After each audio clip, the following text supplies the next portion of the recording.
Hey, guess what we're making? We're making carne guisada.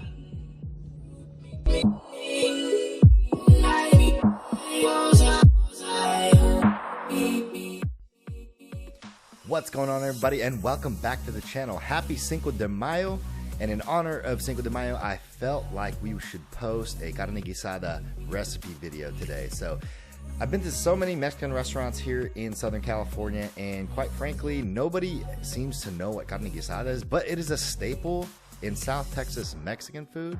And typically we put carne guisada on tacos like in San Antonio, but I mean, you can put this on a bed of rice and eat it as is, or, you know, put some cheese on it and put it in a taco, and it's really good. So for those of you who are brand new here, go ahead and hit that subscription button. I really do appreciate it. If you guys want to see other recipes, just post down below in the comments. Without further ado, let's hop into this video.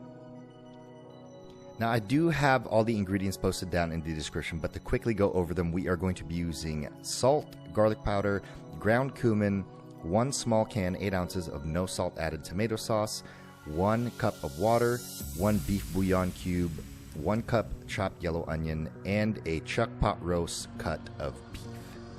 So first things first, we're going to chop up 1 cup of our yellow onion before chopping up and cleaning our beef. Moving on to our beef, the package did say this was 2.6 pounds of beef, but I am going to be trimming some of the fat off, so we can probably assume that we will use about 2¼ pounds of beef. I'm going to be slicing this down the middle and chopping it into about 1 inch by 1 inch cubes. That way you have nice bite-sized pieces in your carne guisada.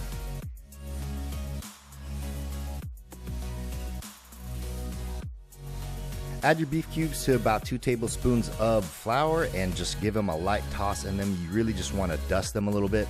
This flour is going to help brown them and also help thicken up our sauce. Get the pot that you're going to be cooking in nice and hot, add some oil in, and then we're going to be dumping in our beef cubes. This should take about 4 to 5 minutes to brown each side of these beef cubes before you add in your sauce and reduce the heat to slow cook.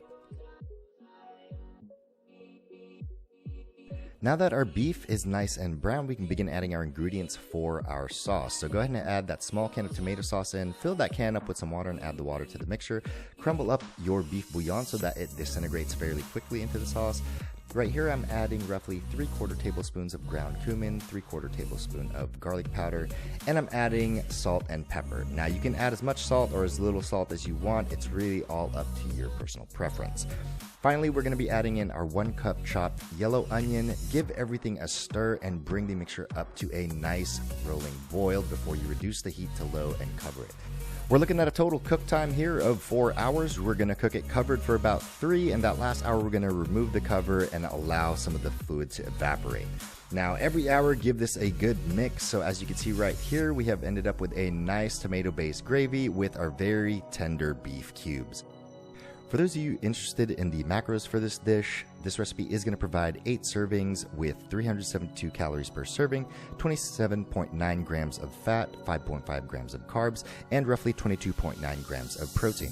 Now, these calculations do not include the addition of cheese, cilantro, or the tortilla. This is literally just per serving of the beef. That's going to do it for this recipe. If you guys found it helpful or unique and you tried it, leave a comment down below and a like. Until next time, I will see you guys. Stay happy, stay healthy. Peace.